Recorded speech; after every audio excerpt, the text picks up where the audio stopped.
Good morning, good morning, good morning mga ka-showbiz. Para sa ating balitang showbiz sa araw na ito, emosyonal si Rostom Padilla na ibinahagi ang kanilang anak ni Carmina Villaruel. Panoorin at pakinggan ang buong detalye at kayo na ang humusga. Welcome back mga ka-showbiz chismis. Viral na ngayon sa mundo ng social media ang emosyonal na si Rostom Padilla o mas kilala na ngayon bilang Bibi Gandang Hari nang isinapubliko nito ang anak nila Carmina Villaruel. Gaano ito katotoo?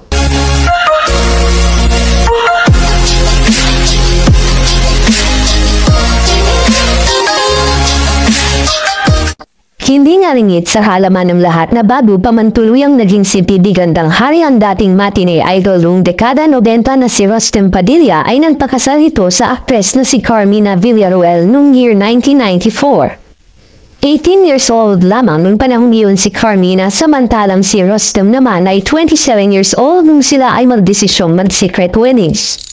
Matatandaan na naging kontrobersyal ang kanilang pagsasama matapos na mapabalita na bakla umano si Rostom Padilla na maring pinabulaanan noon ng aktor.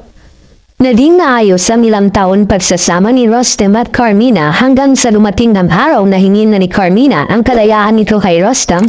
Nakipaghiwalay na ng tuluyan si Carmina noong taong 1997 sa asawa nitong si Rostom Padilla na naging kontrobersyal ng paghihiwalay matapos ang lumabas na balita sa tunay na dahilan ng kanilang hiwalayan. Naging tahimik ang mga ito habang patuloy ang paghalikot ng media sa tunay na dahilan ng kanilang paghihiwalay. Hanggang sa tuluyang lisanin ni Carmina pansamantala ang showbiz at lumipad patungong ibang bansa. Maraming haka-haka ang lumabas na balita noon na di umano ay buntis ng mga panahong yun si Carmina sa anak nila ni Rostom na hindi na nga napatutuhanan noong panahon yun. Maraming nagsasabi na bakit naghiwalay ang mga ito gayong buntis na pala noon panahong yun si Carmina. May nagsasabi na dahil kay Rostom kaya tuluyang sumuko si Carmina sa kanilang relasyon dahil na din sa sexuality issue umano ng kanyang asawa. Hanggang sa si Rostom na mismo ang umamin sa tunay niyang pagkatao year 2009 sa TVB celebrity reality show ng Kapamilya Channel. Dito ginulantang ni Rostom ang lahat ng tuluyan nitong aminin ang kanyang kasarian, hanggang sa tuluyan na nitong pinalitan ng kanyang pangalan bilang Bibi Gandang Hari. Samantala sa paglipas na ng taon ay tila muling nauungkat ang isyu na nagkaroon ng anak si Rostom kay Carmina, dahil na din sa ilang gossip news na lumalabas ngayon sa ilang entertainment websites. Ayon kasi sa balita ay ikakasal na umano ang anak ni Rostom Padilla at Carmina Villaruel sa ibang bansa. May ilang photos din online na pinag-uusapan na ito marahil ang anak ni Carmina at Rostom. Malaki nga daw ang pagkakahawin nito sa kanyang mga magulang ayon sa source at talagang pwede itong mag-artista. Ngunit pinilayo nga daw ito na mga ito sa hingay ng showbiz at sa ibang bansa ito pinalaki ni Rostom Padilla kasama nito. Samantala ngayong araw nga ay dinasar na ni Bibi Gandang Hari ang kanyang pananahimik hinggil sa isyo na nagkaanak sila ni Carmina. Ayon nga kay Rostom matagal umano siyang nanahimik dahil na din sa pakiusap ni Carmina. Ngunit sa pagkakataon nga daw na ito ay hindi na niya kayang itago pa ang buong katotohanan.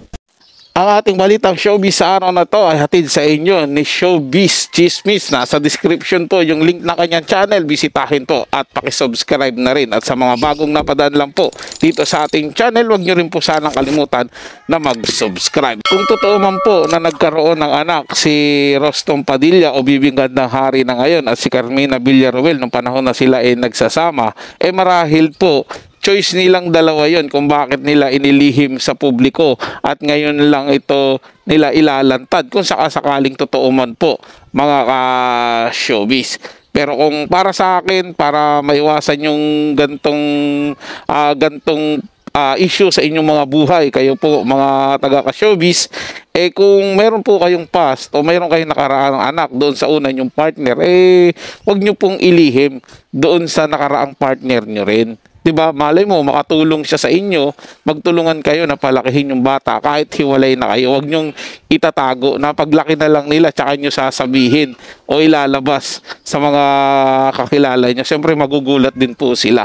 Sa akin lang po yun. Pero sa kanila, sa parte nila Rostom Padilla at Carmina Villaruel, baka may malalim po silang dahilan kaya nila itinago yung katotohanan.